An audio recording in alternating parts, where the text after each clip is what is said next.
கௌரி, இது ஒன்னாலதான் முடியும்னு எனக்கு தெரியும் கௌரி.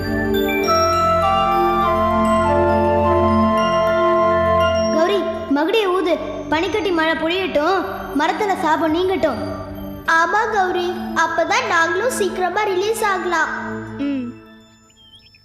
என்ன தேவதூதா, மகுடியை ஊதட்டுமா? தாராளமாக ஊதலாம்.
ரொம்ப கஷ்டப்பட்டீங்களா? ஆமா கௌரி.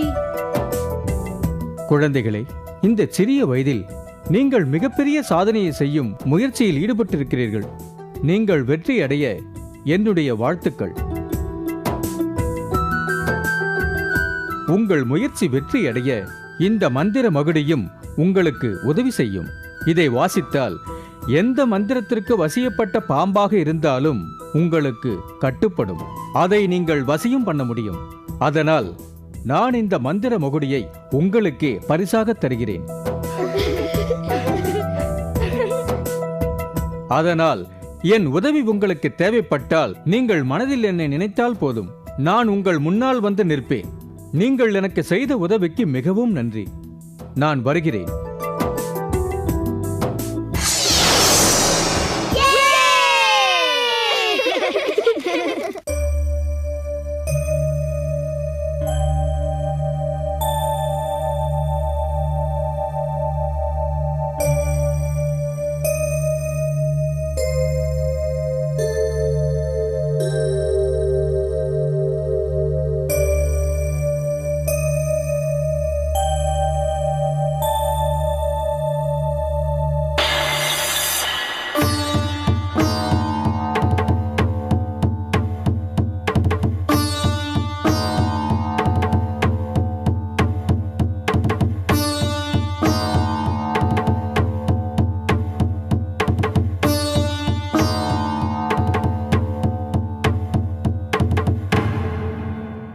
அருணாச்சலம், வரதாச்சலம், நம்மக்கிட்ட இருக்கிற திரண்ட செல்வத்தையும் நிறைஞ்ச நிலப்புலங்களையும் ரெண்டாக பிரிக்கிறதுக்கு எனக்கு எண்ணமே கிடையாது.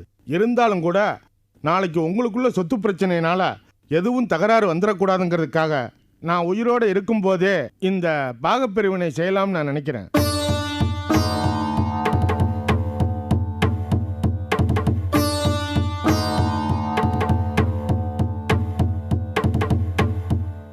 முதல்ல பங்கெடுக்கிற உரிமையை என் சின்ன மகன் அருணாச்சலத்துக்கு கொடுக்குறேன்.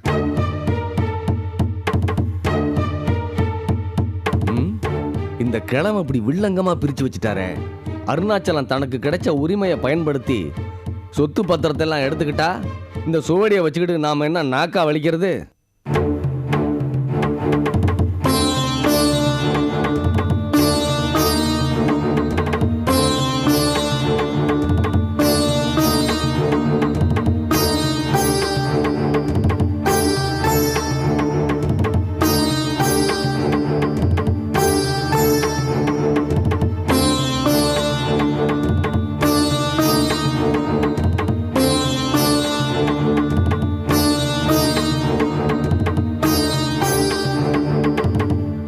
அப்பா, எனக்கு நிலபுலன்களோ சொத்து பத்தோ எதுவுமே தேவையில்லை.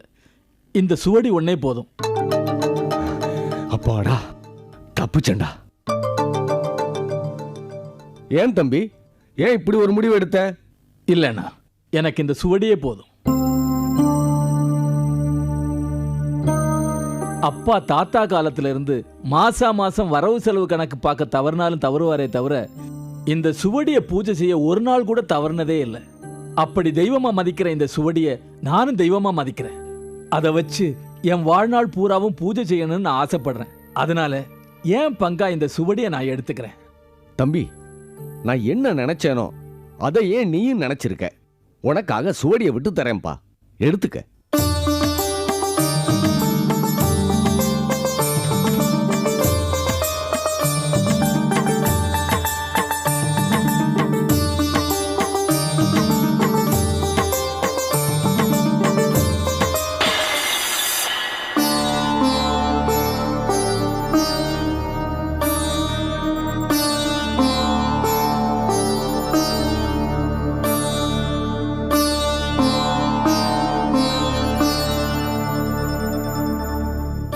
என்னை ஏன் இப்படி சோதிக்கிற? செய்யற பூஜையிலையும் இருக்கிற விரதத்திலையும் நான் உனக்கு என்ன குறை வச்சேன்? முக்காலமும் உணர்ந்த நீ எனக்கு ஏன் இப்படி ஒரு கஷ்ட காலத்தை கொடுத்த?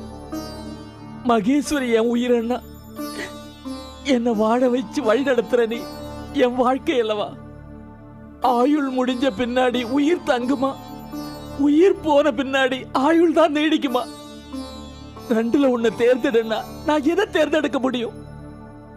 நீ எனக்கு சொந்தமாகிற அன்னைக்கும் நீ இப்படித்தானே என்ன சோதிச்ச.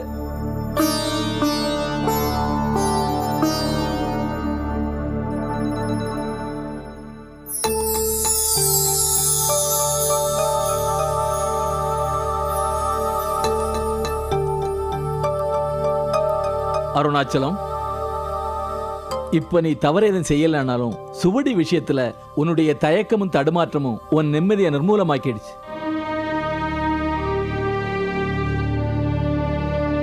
சொத்து சுகத்தை எல்லாம் வேண்டான்னு ஒதுக்கி தள்ளிட்டு இந்த சுவடியை தன்னுடைய பங்காய் எடுத்துக்கிட்டவன் நீ.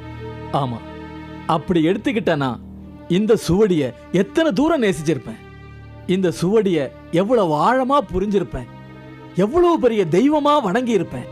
வாழ்நாள் முழுக்க சுவடி எங்கிட்டே இருக்கணும்னு எவ்வளவு ஆசைப்பட்டிருப்பேன். ஆமா, உண்மைதான். ஆனா அந்த சுவடியை பத்தி தெரியாத எவனோ ஒருத்தன் என்னுடைய மகளை கல்யாணம் பண்ணிக்க போறாங்கிற ஒரே காரணத்துக்காக நான் உயிருக்குயிரா நேசிக்கிற அந்த சுவடியை தன்னுடைய வரதட்சணையை கேட்டா நான் எப்படி கொடுக்க முடியும்? தர முடியாதுதான். ஆனா காலத்தால அழிக்க முடியாத ஒரு பொருளை காலத்தால அழியக்கூடிய மனுஷன் எத்தனை காலம் தான் கட்டி காக்க முடியும்? உங்க பாட்டன், உங்க தாத்தா, உங்க அப்பா, இப்ப நீ இப்படித்தானே காலங்காலமா இந்த சுவடியை காப்பாத்திட்டு வரீங்க. ஆமா, அது எங்க வம்சா வழிகளோட கடமை. உனக்கு பின்னாடி உன் வம்சா வழி யாரு? இதென்ன கேள்வி? என் பொண்ணு மகேஸ்வரி தான். அப்ப சுவடி அவளுக்கு கொடுக்க நீ ஏன் இவ்வளவு யோசிக்கிற? சுவடிய மகேஸ்வரி கேட்கலையே, அவளை கல்யாணம் பண்ணிக்க போறவன் எல்லாம் கேட்கறான். என்னப்பா பேசுற? கடைசி வரைக்கும் காப்பாத்துவான்னு நம்பி மகேஸ்வரியே அவனுக்கு கொடுக்கும்போது சுவடியே தர மாட்டியா? உன் பொண்ணை காப்பாத்துற சிவனேசன் உன் பொண்ணால கிடைச்ச சுவடியை காப்பாத்த மாட்டானா? மகேஸ்வரியே சிவனேசனுக்கு சொந்தம்னா மகேஸ்வரிக்கு சொந்தமான சுவடியும் சிவனேசனுக்கு சொந்தம் தானே? உரியதை உரியவங்களுக்கு கொடுக்கறதுக்கு உனக்கு ஏன் இவ்வளவு குழப்பம்?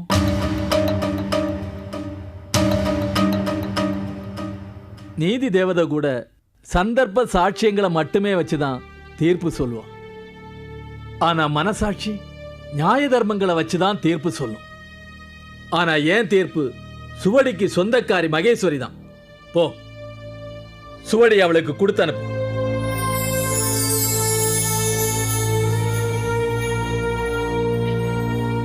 எனக்குள்ளே இருந்து என்ன வழி நடத்துற அற்புத ஓலைச்சுவடியே எனக்கு இப்போ ஒரு தெளிவு கிடைச்சிடுச்சு.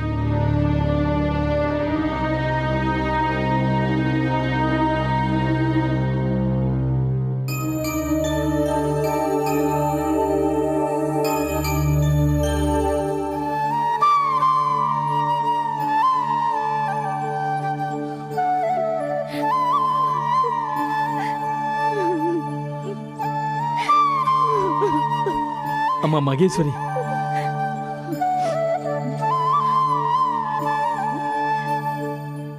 அப்பா, மாப்பிள்ளை கேட்கிற வரதட்சணையை நான் கொடுக்கறதா முடிவு பண்ணிட்டேம்மா. அப்பா, ஆமாம்மா, அற்புத ஓலைச்சுவடிய உனக்கு சீதனமா தரேம்மா. அப்போ சுவடி இல்லாம நீங்க எப்படி? என்னால இருக்க முடியுங்கிறது அந்த சுவடியோட தீர்ப்புமா. காலையில என்ன சீக்கிரமா எழுப்பு, நான் மாப்பிள்ளைகிட்ட சொல்லிட்டு வந்துடுறேன்.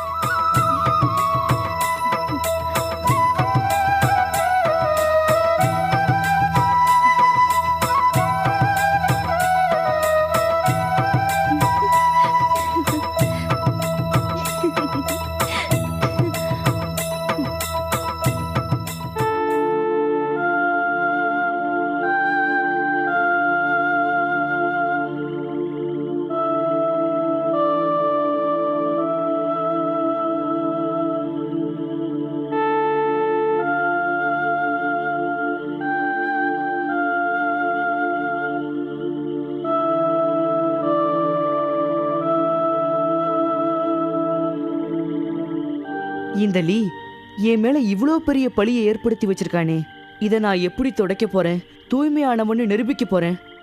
திருட்ட தவிர வேற எந்த தப்பு பண்ணாலும் மன்னிப்பாங்க, திருடனை மன்னிக்கவே மாட்டாங்களே. அருணாச்சலம் என்னை மன்னிக்கணும், அவர் வீட்டில் தங்க அனுமதிக்கணும், என் கூட மனம் விட்டு பழகணும். அதுக்கப்புறம் தானே நான் சுவடியை பத்தின பேச்சையே ஆரம்பிக்க முடியும். 7 மலை 7 கடல் தாண்டி தாமரைப்பூவில் ஒளிஞ்சிருக்கிற கிளி குஞ்ச பிடிக்கிற கதையால இருக்கு.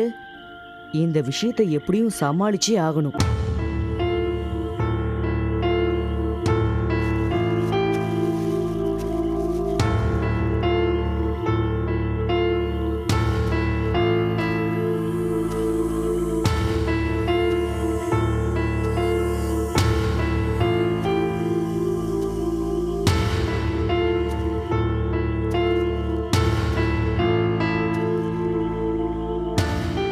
எப்படியும் சுவடியை படிச்சே ஆகணும். நான் திருட இல்லைன்னு அவங்கள நம்ப வைக்கிறத விட அவங்க வழியிலேயே போய் காரியத்தை சாதிக்கிறது தான் புத்திசாலித்தனம்.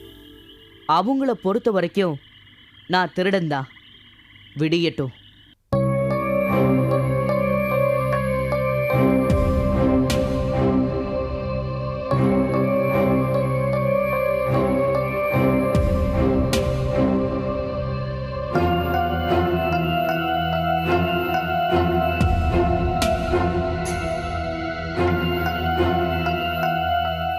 என்ன சீதா, நாகவல்லி கூட உட்காந்து என்ன பண்ணிக்கிட்டு இருக்க? அங்க பாருங்க.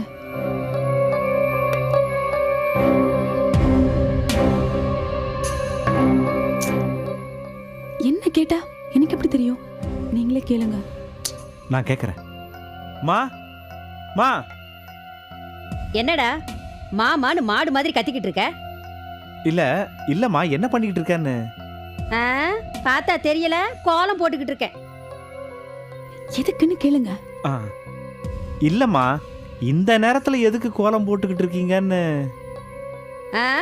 இன்னும் கொஞ்ச நேரத்துல உன் தாய் மாமா வருவாரு, உன்னை இந்த கோலத்துல உட்கார வச்சு காது குத்தி கடுக்கம் போடுவாரு. கேக்குறான் பாரு கேள்வி பட.